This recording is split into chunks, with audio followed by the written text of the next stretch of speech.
کہ تمہارے بت جھوٹے ہیں, تمہارے نظریات ٹھیک نہیں ہیں, تمہیں بدلنا چاہیے. داتا صاحب لکھتے ہیں جس دن کہا کہ تمہارا یہ رویہ ٹھیک نہیں ہے, وہ جو صادق تھے انہی کو معاذ اللہ جادوگر کہنا شروع کر دیا. جن کو کل تک امین کہتے تھے انہی کو شاعر کہنا شروع کر دیا. جن کو کل تک آنکھوں کا تارا سمجھتے تھے ان کے خلاف تلواریں اٹھا لی.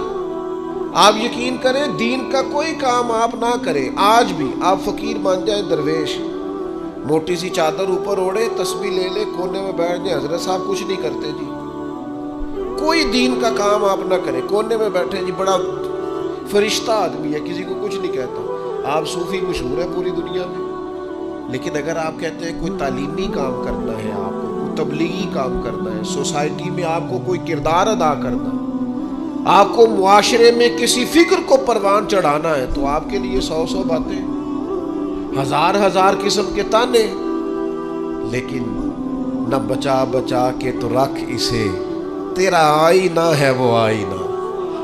اقبال کہتے ہیں تو اپنے شیشے کو اتنا بچا بچا کے کیوں رکھتا ہے؟ نہ بچا بچا کے تو رکھ اسے, تیرا آئینہ ہے وہ آئینہ. شکستہ ہو تو عزیز تر ہے نگاہ آئینہ ساز میں. حضرت امام احمد بن حنبل رحمۃ اللہ علیہ ایک چور کے لیے اکثر دعا مانگا کرتے تھے. ابو الحسن اس کا نام تھا.